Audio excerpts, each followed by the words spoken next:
So we are fast approaching the end of 2021, and last week we did our review of 2021, the tier list, all the characters, events, boxes, that kind of thing.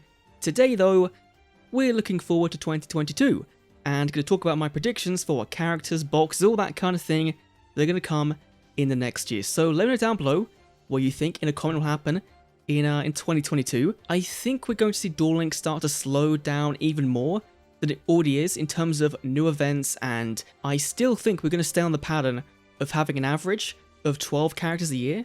I think they won't change that, but I think they might make the events themselves last longer.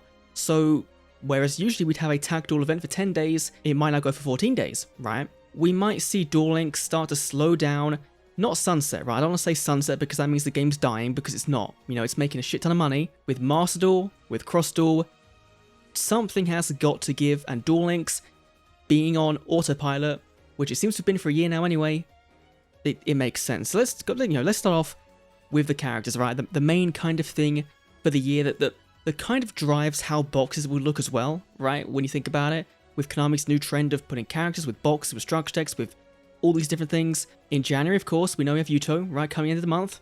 We assume Dark Rebellion, Phantom Knight's going to come in the mini box.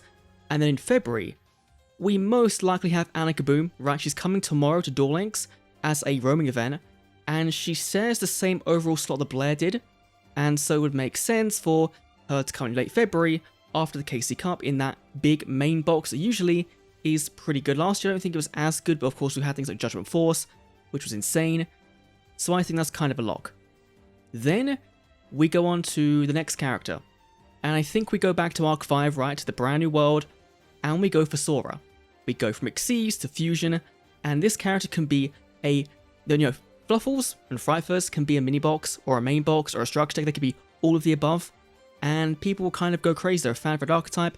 They're very, very, very good at what they do, and so I wouldn't be surprised to see Sora become very early on this year, just so they can keep giving us more support as we kind of go on, which is something they could do with Yuto as well. Like, all these Arc 5 characters will just gain more support in every single box going forward. Then our next character, going back in time to a legacy world, Jim. I think it's about time we get Jim his what are they, the fossil monsters, right? The dinosaurs, the machine and rock, those things. Yeah, we really do need a GX character to come and wipe away the piss take that was Supreme King, right? They really need to do that. Now, I would prefer to get Atticus, right, Night Shroud with the Red Eye stuff. We know we're getting Metal Fang of Chain and Flame Dragon from the Selection Box Mini reprinted in a main box this year. So that's the only thing that's making me think that maybe our GX slot will go to Atticus instead of Jim, and then Jim might take something else up. And continuing on with our train of legacy characters, Marek Ishtar for DM World. Now, I kind of personally wish they would just not go with DM and they'd focus on 5Ds, GX, Zexal, Ryan, keep building them up, give them more levels, that kind of thing. But Marek now makes so much more sense given we're finally getting Monster Reborn via the 5th anniversary campaign. And if you've seen his RA support cards, right, in a TCG, a lot of them, like a huge majority of them, all kind of support Reborn. And so that kind of sets off the flags that maybe now it's time for those years old artwork in the game to finally be used, finally come to Duel Links, and I think the fans would appreciate it, Konami. But now, let's go back to Arc 5 World, and go to something I think might be a bit, a little bit polarizing. Serena, right? Our first bracelet girl, right? We've had Yuto for Yuya, now we're gonna get Serena for Yuzu, and she will come alongside a Lunar Light structure deck. Because yes, there's, what, 3 or 4 super rare cards they need to reprint? Now, they could just make you go into the main box, right? They could do that. But that box is also getting quite old now. And so it would make sense to reprint those in a structure deck, and then put more support in a mini box, or a main box, or a selection box, and call it a day. And I've actually put Serena, right, in my July slot where Supreme King was, because I really think they will do it again. I really think they will. Then we'll go to 5Ds. and we'll get Zone. I feel like this is the one character that is kind of left for 5Ds that really makes sense after Aporia. Now, a lot of people won't know who Zone is, right? So, and like Aporia, right? Aporia, his story wasn't fully told in the dub, and we're getting that via the event currently, and via his unlock event. So, this makes sense, right? Kind of a final send-off for 5Ds, even though they'll probably still keep, supporting it going forward. Fine. Then we get to September. Oh boy. The big one, the brand new world coming to Duel Links will of course be Vrains. It's happening. After Arc 5 got expedited a year, I feel like they wouldn't go back to doing a filler world. They'll just go to Vrains. And of course, day 1, Playmaker, Blue Angel, Go Onizuka. Now, this one's kind of hard, because I've also put Ghost Girl there as well, and the reason is because Season 1 of Vrains doesn't really have that many characters that are notable, right? Apart from those ones, you have Brave Max, who's a meme character, you have Revolver, and you have Spectre. And that's kind of it for Vrains Season 1. Now, Ghost Girl, I put there, because we got, with Arc 5, the Selection Box Super Mini Volume 1, and I think Super Mini Volume 2 will come out as well. And they'll focus on reprinting cards for Go Onizuka, which is Goki, and Dino Wrestler, and Ghost Girl, which is Altergeist. There's not many cards they need to reprint for those archetypes, but for Goki, there is. Altergeist, there's like, 5 or 6, right? One's a super rare, I think. So, they could get away with not doing that. But I think that makes sense, and then go into October, and then we get Revolver. Nice and early, give him a structure deck, give him a mini box, or do the Shark, or I'd do a Shark, and give him the main box in early November. Right, they could do that as well. That would be kind of fun. They could give Spectre, but I feel like Spectre would come after Revolver, right?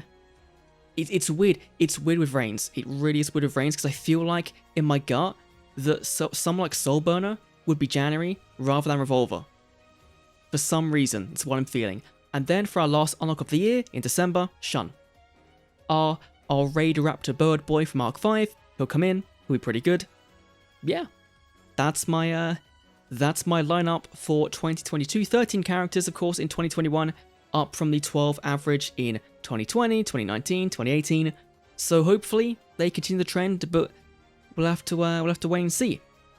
Now let's let's switch gears kind of, and continue on with the selection box trend, because we're getting a selection box in a few weeks' time, right? In like 2 weeks' time, we're getting a selection box, literally from today. So I think that we're going to get a card in there that really supports the new main box and the mini box coming. I wouldn't be surprised if we got Tour Guide from the Underworld in that box, because she would single-handedly support BA, Phantom Knights. She would be insane, and a card that people for those playing those decks would 100% need to buy 3 of. Maybe 2, but 3 of. And that would sell the box for them. Now, she's not a staple card, right? She's not something like Effect Veiler, or Twin Twisters, or something of that caliber. No Konami, they'll just be like, fuck Pendulum's Imperial Order. Which if they do, then this game is going way downhill. So I don't expect to do that. But also, we know we're getting, I think very heavily that Apprentice Illusion Magician is in the box. I think if she's in the structure deck, they would have showed her, because she would sell the box by herself. So I think we're also getting one more DM card as a super rare card for support, so I'm going to go with Soul Servant. And it's a super rare because they can then ban it if it does, they can hit it, if it does become a problem. If the consistency and the draw potential becomes a problem, which I don't think it will because of how reliant you are on Dark Magician Girl in that version, I don't think it'd be a problem. But if it does become a problem, they can then do that. We'll also 100% get a mini box this year, Selection Mini. Last year I thought they wouldn't because the pattern was kind of saying they wouldn't, and this year we know that they've thrown patterns out the window, which is, really good in some ways, but really bad for trying to predict stuff. And so I don't even know what you'd put in there, right? But Konami have got themselves now on a pattern where they have enough cards in selection boxes that would then go into main box reprint slots to have more than enough for over a year. So if they keep going on with the selection main, the mini, the super mini, then they're going to have an infinite number of cards always in the cycle to be reprinted. And of course, with Mini, of course, we talked about it.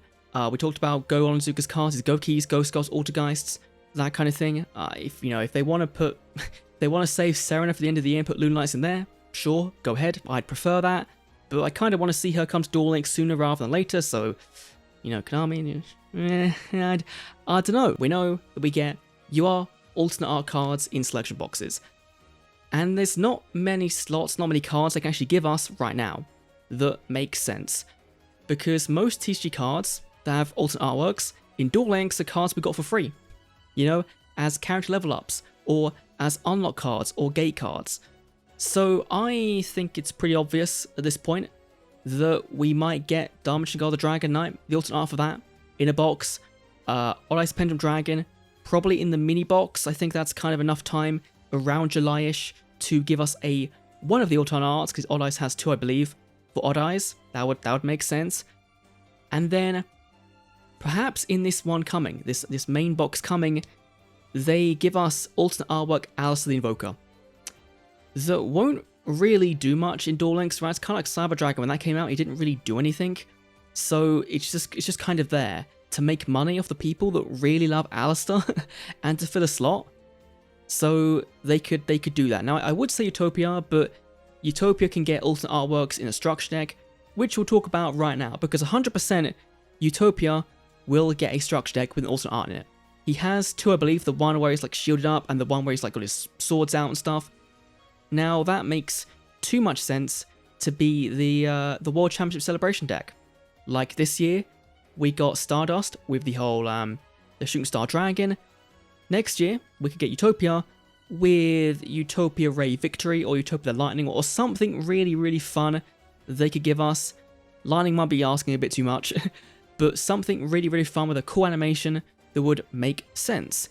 Also, Galaxy Eyes. I feel like that's a prime structure deck to actually be given that maybe goes down the more Xyz route of that deck and gives us some of the rank 8s. The only problem is that I would have put that as a prime deck for the celebration for the Worlds, but there's no alternate art for Galaxy Eyes. So and they've had a trend of giving alternate arts in those decks. So I think, I think we'll get a deck this year for Galaxy Eyes. I think it makes sense, but not until, actually last year we got the Gaia deck right after the Stardust deck, so maybe they'll do Utopia and then Galaxy Eyes right after. But I think this year, instead of DM getting the structure deck right with Gaia, we'll go for GX and we'll go for some brand new support in the Arm Dragon Thunders. Now, these won't do much in Duel Links, right? Without a very cool bonkers skill like Gaia got, I think they will not really do much, but it could be a fun deck to get, I guess. It's kind of where my brain first went when thinking of structure decks that kind of support anime themes that were newly retrained. Makes sense. And then, of course, we'll be getting a structure deck with the Vrain's World, and this will focus on Code Talkers. It's kind of obvious. It's the main box will... I'm still trying to decide, right, whether, the main box will be Firewall or Decode. I kind of think it'll be Firewall, because that'll sell more, and then Decode they'd put in the structure deck, which people will absolutely hate, but they could do it. Or they can make Decode a free legend card, right? That could be kind of cool if they did that. And then in the structure deck, you get things like Encode Talker and the OG Code Talker, the Link one, right? And then you reprint things like a Degrade Buster, some of the old Cyberburst cards we have in the game already. I think that's a pretty solid shout for Vrain's World coming later in 2022. And then finally, let's just throw some archetypes out there. I think Shadows are a lock for this year. I kind of said them last year, but this year in 2022, January 1st, we're literally getting Duelist Alliance Redux. We're getting Yang Zings, we're getting Odd Eyes, we're getting a Burning Abyss, right? And in the TCG, Duelist Alliance was one of the best sets of all time to ever release, and the only thing we're really missing from that box is Shadows. So I think they're coming. There'll be a main box, they will be across multiple main boxes, and they might be like Burning Abyss were this year, right, where we get some of them in a main box, and then towards 2023, we start to get the main kind of, the main functionality of them, but they could also be a structure deck. I think they make more money in a structure deck, to be honest. Like, I think people would rather go in for $18, $20 and, you know, people will buy it than go into the box, but Konami knows best, so yeah. And then, like last year, I said Dragon Maid and Time Thief would come this year. They didn't, so they kind of moved forward by default to 2022. It's about time, right? they've kind of got to show up at some point, so cool. And then, you know, World Chalice feels like a very easy shoe-in for early Link era. You know, the Link 2, Link 3, they all kind of fit, they all make sense. They're getting featured very prominently in Master Duel, so bring them into Duel Links and make some more money on them. That would make sense. But yeah, that's my predictions done for 2022 going into Duel Links. Of course, we have Cross Duel and Master Duel and so many more things coming in 2022 that Duel Links is just kind of the tip of the iceberg when it comes to content, so looking forward to that. Of course, when it comes to characters, there's characters I would like to see come in 2022 that aren't on my list, you know. Rio Castle, I think, is a very easy lock for Zexal World, but I'm struggling to find a slot where to put her in, but I think she should be coming. Of course, I would prefer to see some of the U-Boys come to Duel Links, but I think it's too early for them as well. So it's a struggle, right, to pick 12, 13 characters to kind of put in a year that balances out roughly for what we would kind of expect for Arc 5 World and Vrain's World and all the other characters, all the other worlds. So yeah. Anyway, thanks for watching. Leave a comment down below what you think of 2022 come to Duel Links and what you think will be happening. I'll see you all in the next Duel Links video, which will probably be, you know, New Year's-ish, right, for the brand new box. See you then.